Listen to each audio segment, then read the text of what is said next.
दोस्तों स्वागत है आप सभी का एक बार फिर से नए वीडियो में। और इस वीडियो में हम लोग बात करने वाले हैं India women versus New Zealand women के बीच जो तीसरा ओडीआई मुकाबला खेला जाएगा इसके बारे में।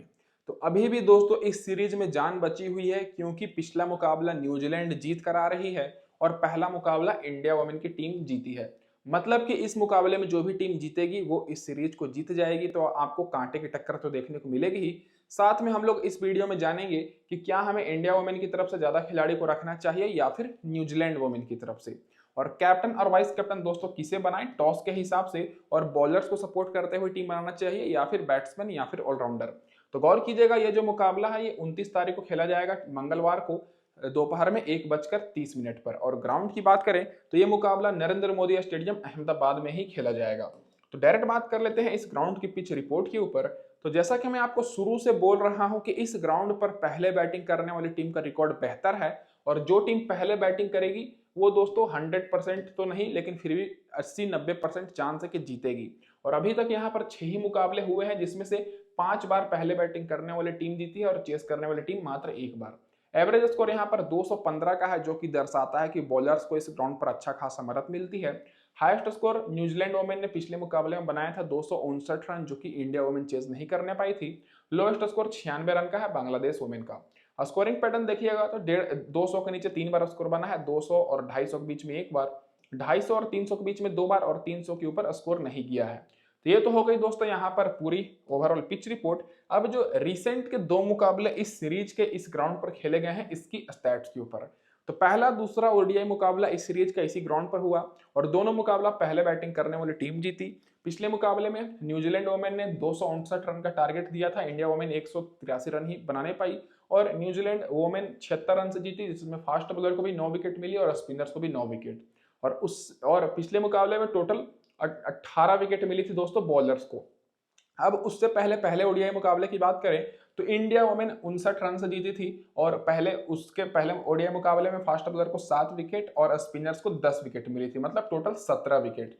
तो पिछले दोनों मुकाबले मिलाइएगा तो देख सकते हैं कि बॉलर्स को कितनी ज्यादा विकेट मिली है, 18 विकेट और 17 विकेट। तो आप लोग यहाँ पर कंफर्म तो हो गए होंगे कि पहले बैटिंग करने वाली टीम का पकड़ा हमेशा भारी रहता है और बॉलर्स को इस ग्राउंड पर बहुत ही ज्यादा सपोर्ट मिल रहा है। पिछले दोनों मुकाबले मिलाकर टोटल दोस्तों फास्ट बॉलर को 16 विकेट मिली और स्पिन बॉलर को 19 विकेट, जिसमें से फर्स्ट इनिंग में फास्ट बॉलर ने 5 विकेट ली और स्पिनर्स ने 13 विकेट, सेकंड इनिंग में फास्ट बॉलर ने 11 विकेट ली और स्पिनर्स ने 6 विकेट। तो जो भी टीम पहले बॉलिंग कराएगी उनके आपको स्पिनर्स पर ज्यादा फोकस करना है, जो भी टीम बाद में बॉलिंग कराएगी उसके आपको फास्ट बॉलर पर। तो यही तो दोस्तों आपको क्लियर हो ही गया होगा। अब दोस्तों डायरेक्ट बात कर लेते हैं यहाँ पर क्या रहेगी दोनों टीम्स की हेड टू हेड रिकॉर्ड। तो हेड टू हेड में दोस्तों देखा जाए तो दोनों टीम्स के बीच ओडीआई में कई सारे मुकाबले हुए हैं, लेकिन रिसेंट के 10 मुकाबले में अगर कैलकुलेट किया जाए तो उसमें से इंडिया वोमेन मात्र 3 बार जीती है, न्यूजीलैंड वोमेन 7 बार। ये ओडीआई का है। तो फिलहाल तो न्यूजीलैंड वोमेन का पकड़ा भारी लगता है, लेकिन बेहतरीन ऑलराउंडर न्यूजीलैंड वोमेन की तरफ से अमेलिया केर अभी इंजर्ड हो चुकी हैं तो खेलते हुए नहीं दिखेंगी, तो थोड़ी सी इनकी टीम कमजोर है, लेकिन फिर भी तो दोस्तों जीती गई पिछले मुकाबले में। और रिसेंट फॉर्म देखिएगा तो इंडिया वोमेन का थोड़ा बेहतर है, 5 में से 4 मुकाबला ओडीआई का पिछला जीते हैं लेकिन पिछला मुकाबला हार कर आ रहे हैं।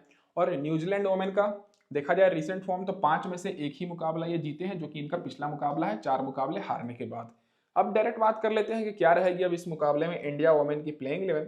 तो आगे बढ़ने से पहले मैं अपने भाइयों से एक चीज ये बोल दूं कि वीडियो को लाइक कर दीजिएगा जिससे मुझे मोटिवेशन मिलती रहे, और इसी तरह सारे मैचेस की वीडियो सबसे पहले पाना चाहते हैं तो सब्सक्राइब करके नोटिफिकेशन बिल को जरूर ऑन कर दीजिएगा। अब दोस्तों यहाँ पर देखा जाए प्लेइंग 11 तो शिफाली वर्मा स्मृति मंदाना तो ओपनिंग करेंगे ही, जो कि अभी उतने अच्छे फॉर्म में नहीं दिख रही हैं।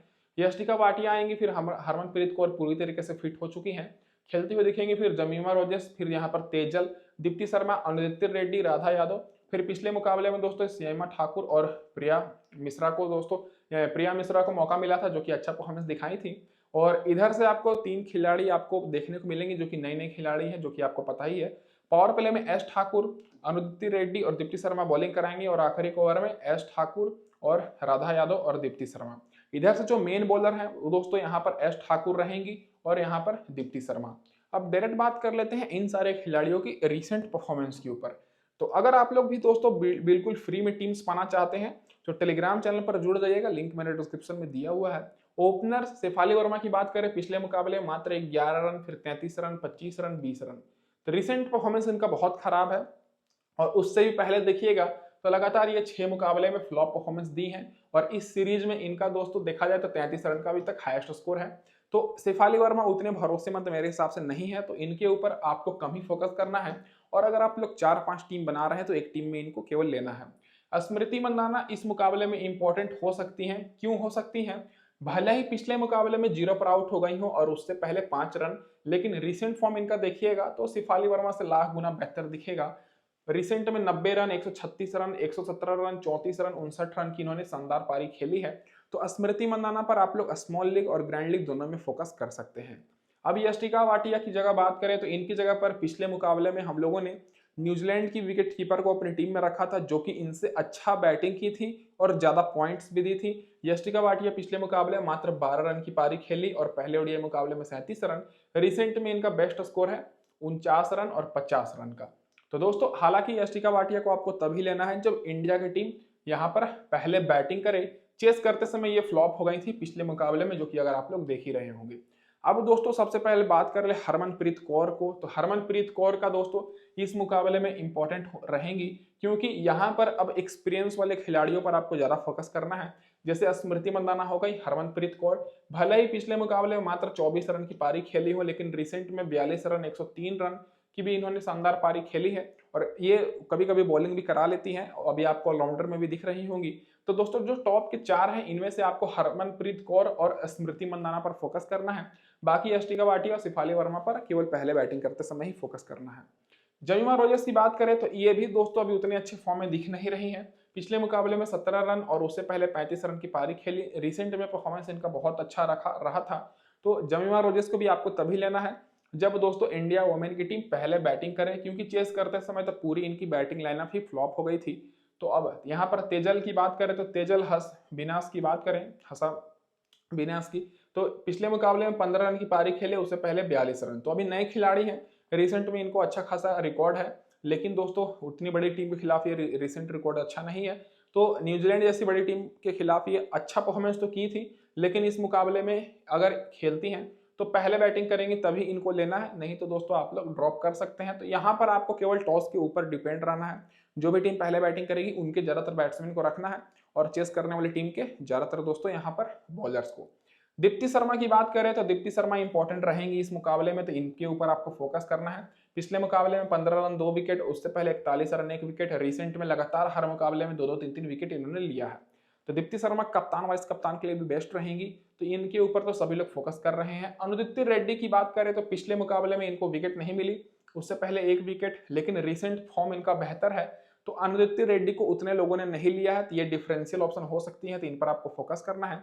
राधा यादव बहुत ही अच्छे फॉर्म में है, अभी तक दोस्तों 2 मुकाबले खेली हैं और 2 मुकाबले में इनको 7 विकेट मिला है और पिछले मुकाबले में बैट्समैन जितने रन नहीं बनाए थे उससे ज्यादा ये अकेले 48 रन की पारी खेली थी, फिर भी दोस्तों टारगेट तो नींद से चेज नहीं होने पाया। श्यामा ठाकुर की बात करें तो इन्होंने भी पिछले मुकाबले में 29 रन 1 विकेट की पारी खेली और उससे पहले 2 विकेट। तो बॉलिंग में हमारे पास 2 बेहतर बॉलर दिखेंगी फिलहाल, तो राधा यादव और श्यामा ठाकुर, तो इन दोनों पर फोकस कर सकते हैं। प्रिया मिश्रा अगर खेलती हैं, अगर रेणुका सिंह ठाकुर नहीं खेलती हैं तो ये इंपॉर्टेंट रहेंगी। नए खिलाड़ी हैं, उतना एक्सपीरियंस नहीं है, फिर भी पिछले मुकाबले में 1 विकेट मिला था और इनका इकोनॉमी भी बहुत ही बेहतर था, 5 से कम। अब इसके बाद दोस्तों आगे बढ़ने से पहले एक बार फिर से मैं आपको रिमाइंड कर देता हूं कि टेलीग्राम पर नहीं जुड़े हैं तो फटाफट से जुड़ जाइए, क्योंकि यहाँ पर आपको टॉस के बाद फ्री में टीम्स मिलेगी, तो लिंक आपको डिस्क्रिप्शन में मिल जाएगी। अब इसके बाद डायरेक्ट बात कर लेते हैं जो खिलाड़ी बेंच पर बैठी हुई हैं, तो इनमें से खेलने का चांसेस रेणुका सिंह ठाकुर का ही है, थोड़ा बहुत वापसी करेंगी, नहीं तो कम ही चांस है। अब डायरेक्ट बात कर लेते हैं हेड टू हेड रिकॉर्ड के ऊपर, तो इधर से दोस्तों ज्यादा टाइम वेस्ट आपका नहीं करूंगा। सबसे पहले हेड टू हेड में देखा जाए तो हरमनप्रीत कौर का हेड टू हेड रिकॉर्ड बहुत बेहतर है, 39 का एवरेज है। जमीमा रोजर्स का अच्छा है, 36 का है, और टॉप ऑर्डर से स्मृति मंदाना। तो ये 3 खिलाड़ियों पर आपको फोकस करना है, स्मृति मंदाना, हरमनप्रीत कौर और जमीमा रोजर्स, जो कि दोस्तों एक्सपीरियंस वाले खिलाड़ी हैं। बाकी शेफाली वर्मा का मात्र 20 का ही एवरेज है, यष्टिका वाटिया का 24 का है। बाकी दोस्तों हरमनप्रीत कौर का तो मैंने बता दिया 39 का है, 36 का, 35 का।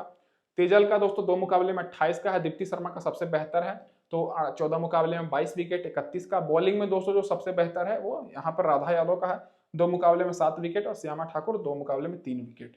तो राधा यादव और श्यामा ठाकुर सेफ ऑप्शन रहेंगी, बाकी अनुदित्य रेड्डी और यहाँ पर प्रिया मिश्रा ग्रैंड लीग के लिए।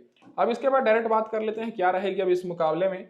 न्यूजीलैंड वोमेन की प्लेइंग 11 तो दोस्तों इनकी तरफ से देखा जाए तो आपको ओपनिंग करते हुए सूजी बेस्ट के साथ जॉर्जिया पिल्मर दिखेंगी, लॉरा डाउन आएंगी, अमेलिया केयर की जगह पर बैटिंग कर रही है, सोफी डिवाइन आएंगी, ब्रूक हेलिडे, पिछले मुकाबले में सोफी डिवाइन हमारी वाइस कप्तान थी, अच्छा परफॉर्मेंस दिखाई थी। फिर मैडी ग्रीन आएंगी, इजाबेल गेज जो कि हम लोग ने पिछले मुकाबले में इनको रखा था, जो कि यस्टिका वाटिया से अच्छा खासा पॉइंट्स दी थी। जेस केयर आएंगी, सॉरी दोस्तों मैडी ग्रीन को हम लोगों ने रखा था जो कि अच्छा पॉइंट्स दी थी। फिर Jess Care, Lee Tahu, Eddie Carson, French Jonas. Power play में ली टाहू, जेस केयर बॉलिंग कराएंगे और आखिरी ओवर में जेस केयर और फ्रेंच जोनस। जो इनकी मेन बॉलर है वो दोस्तों जेस केयर है। अब डायरेक्ट बात कर लेते हैं इन सारे खिलाड़ियों का रिसेंट फॉर्म के ऊपर। तो इनका रिसेंट फॉर्म देखिएगा तो आपको थोड़ा बहुत बेहतर देखने को मिलेगा। सूजी बेस्ट पिछले मुकाबले में 58 रन की पारी खेली, उससे पहले फ्लॉप हो गई थी। और रिसेंट में दोस्तों इनका बेस्ट स्कोर है 28 रन, 50 रन, 74 रन, और कभी कभी बॉलिंग भी करा लेती हैं। तो सूजी बेस्ट का परफॉर्मेंस आ चुका है, फॉर्म में आ चुकी हैं। तो पहले बैटिंग करती है न्यूजीलैंड की टीम, तब दोस्तों आप लोग इनके ऊपर फोकस करिएगा। जॉर्जिया पिल्मर की बात करें तो पिछले मुकाबले में 41 रन, उससे पहले 25 रन, और हालांकि रिसेंट फॉर्म बहुत ही खराब है। तो दोस्तों अगर न्यूजीलैंड वुमेन की टीम पहले बैटिंग करती है तब दोस्तों आप लोग दोनों को ले सकते हैं अपनी टीम में। और अगर न्यूजीलैंड वुमेन की टीम टारगेट को चेस करती है तब दोस्तों आपको केवल सूजी बेस्ट पर ही फोकस करना है, क्योंकि चेस करते समय हो सके जॉर्जिया पिल्मर फ्लॉप हो जाए। बाकी लोरा डाउन का परफॉर्मेंस देखा जाए तो पिछले मुकाबले में 3 रन, उससे पहले 26 रन, रिसेंट में 53 रन, 64 रन का इनका बेस्ट स्कोर है। तो लोरा डाउन उतनी भरोसेमंद नहीं है, तो इनके ऊपर आपको कम फोकस करना है। और अगर दोस्तों इनको आपको लेना है तो पहले बैटिंग करेगी न्यूजीलैंड की टीम, तभी लेना है। अब जो भरोसेमंद है वो दोस्तों सोफी डिवाइन है, जो कि पिछले मुकाबले में मतलब 79 रन की पारी खेली थी और 3 विकेट ली थी। उससे पहले तो फ्लॉप हो गई थी, लेकिन रिसेंट में 43 रन, 28 रन, 100 रन की भी इन्होंने पारी खेली है। तो अमेलिया केयर नहीं है तो इनके ऊपर ही दारोमदार है, और पिछले मुकाबले में इन्होंने अपने आप को साबित भी किया। तो सेफ ऑप्शन रहेंगी, सभी लोग इनको ले रहे हैं तो इनको तो लेना ही है। ब्रूक हेलिडे का परफॉर्मेंस बहुत ही खराब है, रिसेंट में ज्यादातर मुकाबले में फ्लॉप हुई है, केवल 2 मुकाबले छोड़ दिया जाए तो। और पहले मुकाबले में 39 रन की पारी खेली थी, पिछले मुकाबले में फ्लॉप हो गई थी। तो ब्रूक हेलिडे को आप लोग ले सकते हैं अगर आप लोग 4-5 टीम बना रहे हैं तो, नहीं तो इनके ऊपर भी कम फोकस करना है। आपको ज्यादातर दोस्तों बॉलर्स पर फोकस करना है। मैडी ग्रीन और इजाबेल गेज, इन दोनों में से देखा जाए तो मैडी ग्रीन को हम लोगों ने पिछले मुकाबले में रखा था, 42 रन की पारी खेली। इजाबेल गेज तो फ्लॉप हो गई, तो इजाबेल गेज का तो लेने का कोई चांस ही नहीं बनता है। बाकी दोस्तों मैडी ग्रीन को आप लोग रख सकते हैं यस्टिका वाटिया की जगह पर, क्योंकि हो सके ये फिर से अच्छा खेल जाए, और यस्टिका वाटिया का परफॉर्मेंस भी थोड़ा सा भरोसेमंद नहीं लगता है। अब दोस्तों बात करें इनके बॉलर्स के ऊपर, तो बॉलिंग में देखिएगा तो आपको इधर से बेस्ट ऑप्शन देखने को मिलेंगे। जेस केयर जो कि अभी तक 2 मुकाबले में 5 विकेट ले चुकी हैं इस सीरीज में। ली टाहू पिछले मुकाबले में खेली थी, 3 विकेट इनको मिला था। एडी कार्सन 2 मुकाबले में 4 विकेट, और फ्रेंच जोनस को विकेट नहीं मिली थी। तो अगर आप लोग बिल्कुल सेफ ऑप्शन खोज रहे हैं तो यहाँ पर टॉप के जो 3 खिलाड़ियों हैं, ये 3 खिलाड़ी सेफ रहेंगी। फ्रेंच जोनस दोस्तों थोड़ी रिस्की रहेंगे, तो इन पर आपको कम फोकस करना है टीम बनाते समय। अब दोस्तों डायरेक्ट बात कर लेते हैं जो खिलाड़ी दोस्तों यहाँ पर हेड टू हेड रिकॉर्ड के ऊपर, उसके बाद जो खिलाड़ी बेंच पर बैठी हैं उनके बारे में बात करेंगे। तो हेड टू हेड में देखा जाए तो इनके टॉप ऑर्डर के सारे खिलाड़ियों का रिकॉर्ड अच्छा है। सूजी वेस्ट का 30 का एवरेज है, 460 रन बनाई है इंडिया वुमेन के खिलाफ। जॉर्जिया पिल्मर का 33 का है, लोरा डाउन का 21 का है, लेकिन लोरा डाउन उतनी भरोसेमंद नहीं है। सोफी डिवाइन का 30 का है, 15 मुकाबले में 10 विकेट भी ली है। ब्रूक हेलिडे का 16 का है। तो लोरा डाउन और ब्रूक हेलिडे थोड़े रिस्की रहेंगे, तो इन पर आपको कम फोकस करना है। मैडी ग्रीन को रख सकते हैं, मैं शुरू से बोल रहा हूं क्योंकि हेड टू हेड रिकॉर्ड बेहतर है। तो मैडी ग्रीन इस मुकाबले में भी इंपॉर्टेंट हो सकती है यस्टिका वाटिया की जगह पर। इजाबेल गेज उतनी इंपॉर्टेंट नहीं है। बॉलिंग में दोस्तों सारे इंपॉर्टेंट है, केवल फ्रेंच जोनस को छोड़कर। फ्रेंच जोनस को 3 मुकाबले में 2 ही विकेट मिली है। बाकी जेस केयर को 6 मुकाबले में 13 विकेट, लगभग दुगना से भी ज्यादा। ली टाहू को 11 मुकाबले में 14 विकेट, और एडी कार्सन को 2 मुकाबले में 4 विकेट। तो दोस्तों आपको दोनों टीम्स में केवल और केवल ऑलराउंडर्स और बॉलर्स पर ज्यादा फोकस करना है। अब दोस्तों डायरेक्ट बात कर लेते हैं जो खिलाड़ी बेंच पर बैठी हुई हैं। तो 3 खिलाड़ी बैठी हैं, तीनों में से किसी का खेलने का चांसेस बहुत ही ना के बराबर है, तो प्लेइंग 11 लगभग सेम रहेगी। अब इसके बाद डायरेक्ट बात कर लेते हैं टीम कॉम्बिनेशन के ऊपर। तो दोस्तों जो हमारी पहली टीम रहेगी सेफ टीम रहेगी, दूसरी थोड़ी रिस्की टीम रहेगी मेया ग्रैंडली के हिसाब से। पहली टीम में दोस्तों जो हमारे कप्तान रहेंगी वो दोस्तों दीप्ति शर्मा, वाइस कप्तान सोफी डिवाइन, पिछले मैच की तरह कप्तान वाइस कप्तान रहेंगी। विकेट कीपर में यस्टिका वाटिया को मैंने लिया है, यहाँ पर दोस्तों आप लोग ले सकते हैं न्यूजीलैंड के विकेट कीपर को। बाकी दोस्तों यहाँ पर मैंने लिया है जॉर्जिया पिल्मर, स्मृति मंदाना। नहीं मैंने सिफाली वर्मा को लिया है, नहीं मैंने ब्रूक हेलिडे को। तो डायरेक्ट मैं एक्सपीरियंस के ऊपर फोकस कर रहा हूँ, स्मृति मंदाना। फिर सूजी बेस्ट, सोफी डिवाइन, यहाँ पर दीप्ति शर्मा और हरमनप्रीत कौर। सोफी डिवाइन को मैंने शुरू से ही आपको बोलते आ रहा हूँ, T20 जब वर्ल्ड कप चल रहा था उसमें भी मैंने आपको बोला था कि ऐसे खिलाड़ी अगर परफॉर्मेंस करेंगे तो वन साइडेड टीम जिताएंगी। पिछले मुकाबले में हम लोग को देखने को भी मिला। मैं आपको पिछले वीडियो में भी कहा था कि इंपॉर्टेंट रहेंगी, उसी तरह दोस्तों यहाँ पर मैं स्मृति मंदाना और हरमनप्रीत कौर के बारे में आपको बता रहा हूँ। तो इस टीम में मैंने केवल 2 खिलाड़ियों को ऐसा रखा है जिनको कम लोगों ने लिया, एक तो स्मृति मंदाना और हरमनप्रीत कौर। बॉलिंग में मैं एस ठाकुर को ले रहा हूँ, राधा यादव, जो कि दोनों मेन बॉलर है इंडिया की तरफ से फिलहाल, तो जेस केर और एडी कार्सन को मैंने लिया है। तो अगर आप लोग ली टाहू को लेना चाहते हैं तो यहाँ पर स्मृति मंदाना की जगह पर ले सकते हैं। बाकी ये पूरी सेफ टीम है, इसमें ज्यादातर खिलाड़ी आपको दिखेंगे 80-90% जो कि पिछले मुकाबले में परफॉर्मेंस दिखाए थे। अब दोस्तों थोड़ी रिस्की टीम की बात करें तो रिस्की टीम में मैं ज्यादातर बॉलर्स पर फोकस किया हूं, क्योंकि पिछले मुकाबले में इस ग्राउंड पर 18 विकेट गिरी थी, उससे पहले 17 विकेट, तो बॉलर यहाँ पर कमाल दिखा रहे हैं। तो एक बार यहाँ पर फिर से मैं कप्तान राधा यादव को कर रहा हूँ, वाइस कप्तान अमेलिया कीर को, ली टाहू, ईडी कार्सन को मैंने लिया है और यहाँ पर एस ठाकुर को। तो टोटल मैंने 5 बॉलर को यहाँ पर लिया हुआ है। बाकी यहाँ पर दीप्ति शर्मा, सोफी डिवाइन, सूजी बेस्ट को मैंने लिया। यहाँ पर मैं हरमनप्रीत कौर को नहीं ले रहा हूँ। यहाँ पर मैं शिफाली वर्मा, जॉर्जिया पिल्मर और यष्टिका भाटिया को विकेट कीपर से रखा हूँ। तो विकेट कीपर में आप लोग न्यूजीलैंड के विकेट कीपर को रख सकते हैं, यूं तो आपके पास ऑप्शन है। बाकी दोस्तों इस टीम में ना ही मैंने लिया है दोस्तों स्मृति मंदाना को, ना ही हरमनप्रीत कौर को, मैंने पहली टीम में रखा है। ये तो दोस्तों वैसे भी पूरी बॉलर को सपोर्ट करते हुए टीम है, तो यहाँ पर मैं ये सोचकर बना रहा हूँ कि पूरी बैटिंग लाइनअप फ्लॉप हो जाएगी। केवल एक ओपनर को मैंने लिया है दोनों टीम्स की तरफ से, एक जॉर्जिया पिल्मर हो गई और एक शिफाली वर्मा। बाकी दोस्तों मिडल ऑर्डर के सारे खिलाड़ी हैं, तो ये थोड़ी रिस्की टीम है। और बाकी दोस्तों सेफ टीम अगर आप लोग चाहते हैं तो ये। तो दोस्तों इस वीडियो में बस इतना ही, और मैं उम्मीद करता हूं कि आप लोग चैनल को सब्सक्राइब कर लीजिएगा। तो धन्यवाद दोस्तों वीडियो देखने के लिए।